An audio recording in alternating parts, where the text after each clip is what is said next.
2017년 6월 3일 토요일, 한 거리의 벤치에 앉아있던 여성이 갑자기 날아온 알 수 없는 액체를 맞고 사망하는 사고가 발생한다. 이날 영국 버킹엄셔주의 하이 위컴이라는 곳에 방문한 47세 여성 조앤 랜드는 치매 환자를 돌보는 간병인 일로 바쁜 와중에도 교통사고로 먼저 떠난 딸을 만나기 위해 무덤에 다녀오던 길로 그녀는 곧 거리에 있는 벤치에 앉아 잠시 동안 생각에 잠긴다. 그런데 잠시 후 오후 4시 40분경 조앤이 앉아있던 거리 근처에 설치된 감시 카메라에는 두 명의 흑인 남성이 강한 발걸음으로 걸어오는 것이 포착되었고, 그들은 잠시 후 한 남성에게 다가간다.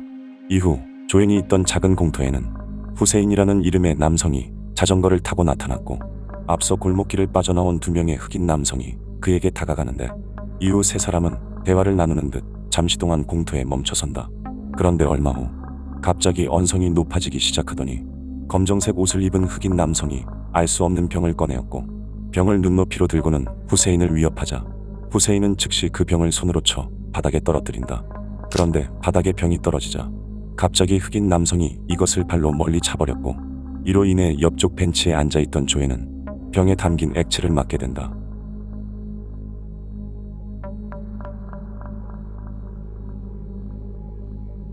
액체는 조앤의 얼굴과 머리카락 그리고 팔다리에 튀었고, 순식간에 심한 고통을 느낀 조앤은 자리에서 일어나 뒤에 있던 KFC로 뛰어가는데, 이후 그녀는 그곳에서 물을 뿌리며 응급조치를 한 뒤 신고를 받고 출동한 구급대에 의해 병원으로 이송된다. 바닥에 버려진 액체의 정체는 최고 농도의 산업용 황산으로, 황산은 부식성이 강해 피부에 닿으면 심한 화상을 일으키는 등 사람에게 치명적인 물질이었지만, 흑인 남성은 조앤에게 액체가 튄 것을 보고도 아무렇지 않은 듯 행동을 이어갔다. 조사 결과 당시 후세인과 말다툼을 벌인 흑인 남성은 19세의 제네럴 웹스터라는 남자로, 그는 후세인의 자전거를 빼앗기 위해 가지고 있던 위험물질을 이용해 그를 위협한 것이었고, 사건 이후 그는 자전거를 빼앗아 현장을 유유히 빠져나가는 모습이 감시 카메라에 녹화되어 있었다. 그런데 현장을 벗어나던 그는 자전거를 멈추고 조앤이 있던 곳을 바라보더니 갑자기 얼굴 전체를 가리는 마스크를 착용한 뒤 다시 그곳으로 돌아갔고, 이후 자신이 가져온 액체통을 챙긴 뒤 그대로 도망친다.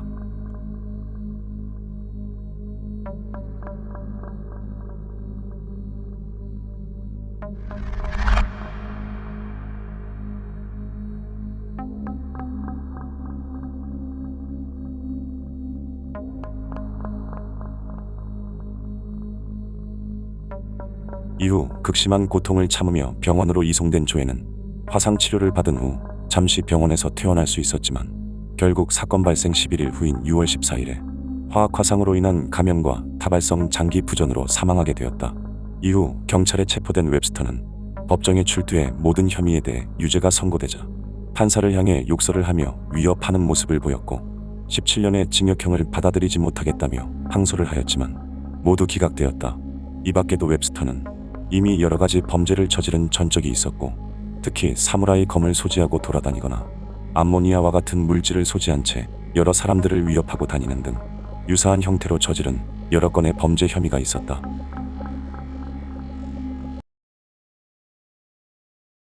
(2022년 4월 21일) 목요일, 외딴 지역에 위치한 한 모텔의 물탱크에서 형체를 알아볼 수 없을 정도로 부패한 여성이 발견된다. 멕시코 몬테레이 아포다카에 살던 18세 여성 데바니 에스코바르는 당시 법학을 공부하던 학생으로, 사건 발생 하루 전인 4월 8일 금요일 밤에 그녀는 친구들과 함께 한 파티에 참석하게 된다.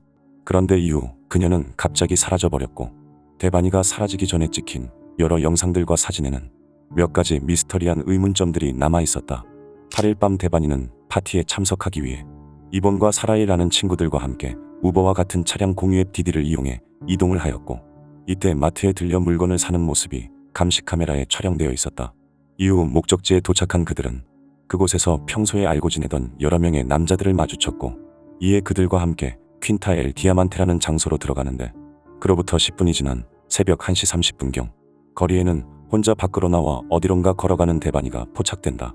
그리고 이때 데바니가 길을 지나가자마자 감시 카메라에는 한 무리의 남성들이 나타났고, 그들은 그녀에게 관심을 갖는 듯한 모습을 보였지만 데바니는 곧 다시 파티장으로 향하였다. 그런데 새벽 3시를 넘겼을 무렵 친구들은 데바니에게서 이상함을 느끼기 시작했고, 그녀가 술에 취한 듯 알 수 없는 행동을 보이자 주변에 있던 남자들이 그를 집에 데려가 함께 술 한잔 하고 싶다며 다가왔지만 친구들이 나서 이를 거절한다. 결국 대반이를 먼저 집에 보내야겠다고 생각한 친구들은 새벽 3시 45분경에 앞서 자신들을 태워줬던 디디 기사 데이비드 쿠엘라에게 연락하였고 대반이는 집에 가기 위해 잠시 휴식을 취한다. 그런데 몇 분 후 길가에 나타난 대반이는 일행으로 보이는 남자에게 쫓기고 있었고 심지어 그의 손길을 뿌리치며 때리고 발로 차는 모습을 보이는데, 하지만 곧 친구 사라이와 이본을 비롯해 여러 사람들이 다가와 상황을 정리하였고 이 모습은 마치 대반이의 난동을 막는 듯한 느낌이었다. 그리고 잠시 후 새벽 3시 55분경 일행들이 모여있던 건너편에는 디디 기사 데이비드 쿠엘라가 도착하였고 잠시 후 대반이를 태운 그는 현장을 빠져나와 목적지로 가지 않고 멀지 않은 거리의 길가로 향한다. 새벽 4시 17분경 길가에 설치된 감시 카메라에는 대반이와 택시기사가 차를 세워두고 대화를 나누는 모습이 녹화되어 있었고 그들은 마치 토론을 벌이듯 한참 동안 대화를 이어갔다.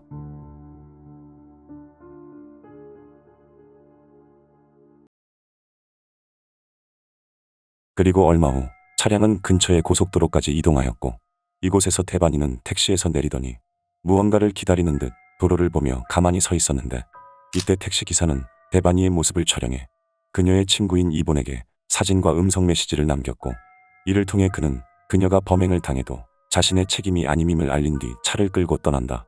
이후 새벽 4시 29분경 인근 고속도로에 설치된 감시 카메라에는 대반이가 어디론가 걸어가는 모습이 촬영되어 있었고 잠시 후 그녀는 알코사라는 운송회사에 전화를 걸어 도움을 요청한 것으로 알려졌지만 당시는 새벽 시간이었기 때문에 도움을 줄 수 있는 사람은 아무도 없었다. 그리고 약 6분이 지난 새벽 4시 36분경 대반이는 누에바 카스티아라는 모텔이 있는 쪽으로 향하였는데, 그런데 이때 그녀는 누군가에게 쫓기는 듯 달리고 있었고 잠시 후 모텔 오른편에 위치한 레스토랑의 감시 카메라에는 그녀가 레스토랑 안을 들여다보는 모습이 촬영되어 있었다. 이후 대반이는 건물 안쪽으로 들어가는 모습을 끝으로 잠시 동안 사라져버렸고 그렇게 약 20분이 지난 4시 56분경이 되어서야 다시 레스토랑 앞을 지나가는 모습이 영상에 포착되었는데, 하지만 이를 끝으로 그녀는 더 이상 어떠한 모습도 보이지 않은 채 완전히 사라져버렸다. 이후 가족들에 의해 대반이의 실종 신고가 접수되면서 당시 가장 마지막에 함께 있던 택시기사 데이비드가 유력한 용의자로 꼽히게 되었고 추후 감시 카메라를 본 가족들은 두 사람이 함께 차량을 세우고 얘기를 나누고 있을 때 데이비드가 대반이의 신체를 만져 그녀가 차에서 내린 것이라고 주장한다. 하지만 데이비드는 뉴스에 출연해 자신의 결백함을 말하였고 차를 멈추고 대화를 나눈 이유를 묻자 그는 당시 대반이는 굉장히 취해 공격적인 상태로 정확한 주소와 보호자의 연락처를 물어 도움을 주려던 자신을 오히려 폭행했다고 주장한다. 그리고 이 내용은 당시 데이비드가 대반이의 친구 이본에게 보낸 메시지에 모두 남아 있었는데, 그렇게 더 이상 용의자를 특정하지 못한 채 수사를 이어가던 경찰은 4월 21일에 앞서 대반이가 방문했던 누에바 카스티아 모텔의 직원으로부터 이상할 정도로 강한 악취가 난다는 신고를 접수한다. 모텔 직원들은 오랜 기간 문을 닫은 레스토랑에서 냄새가 나는 것 같다며 말을 하였고 이에 경찰들은 물탱크 안을 살펴보게 되는데, 그런데 이때 경찰이 물탱크의 뚜껑을 열자 4m 깊이 바닥에는 심하게 변형된 무언가가 있었다. 당시 변형의 정도가 심해 정확히 알아볼 수는 없었지만 목 부위에 남겨져 있던 목걸이와 복장을 통해 이는 곧 12일 전 실종되었던 대반이로 추정되었고 이후 DNA 분석을 요청한 결과 대반이임을 확인할 수 있었다. 사실 경찰은 이미 여러 번 모텔에 대한 수색을 한 상태였지만 모텔 한쪽 모퉁이 바닥에 있던 물탱크는 전혀 신경을 쓰지 않고 있었고, 더욱이 감시 카메라의 여부를 묻는 경찰에게 모텔 직원들은 카메라가 전혀 없다며 거짓말을 했던 것으로 드러났다. 이후 경찰에 의해 모텔 직원들의 집과 사무실에 대한 압수수색이 진행되면서 앞서 보았던 모텔 입구의 감시 카메라와 레스토랑 영상이 공개되었고 이로 인해 2명의 직원이 사법방해 혐의로 기소되었지만 범죄와의 직접적인 연관성은 찾을 수 없었다. 그리고 대반이가 발견되면서 정부는 즉시 부검을 실시하였고 이후 그녀가 실수로 물에 빠져 익사했다며 결과를 발표하였지만 이미 정부에 대한 신뢰를 잃은 그녀의 아버지가 더욱 정밀한 부검을 요청한 끝에 명확한 사망의 원인을 밝혀낼 수 있었는데, 정밀 부검 결과 대반이의 머리와 얼굴에는 단단한 물체로 가격당한 흔적이 남아 있었고 아직 살아있는 동안 물탱크로 옮겨진 뒤 익사를 한 것이라는 증거와 함께 성범죄를 당한 것을 확인할 수 있는 흔적들이 있었다. 그렇게 이 사건은 누군가에 의해 일을 당했음이 분명했지만 이후 더 이상 사건과 관련된 어떠한 증거도 찾을 수 없었고 그렇게 몇 년이 지난 현재까지도 미스터리한 미제 사건으로 남아있다. 한편 멕시코 국가실종자위원회에 따르면 멕시코에서는 매일 7명의 여성이 실종되고 있고 그중 70% 이상이 멕시코주 모렐로스, 할리스코, 그리고 데바니가 실종된 누에보레온 지역에서 집중적으로 발생하고 있다고 한다. 오늘 영상은 여기까지입니다. 영상이 마음에 드셨다면 좋아요만 부탁드리겠습니다. 끝까지 봐주셔서 감사합니다.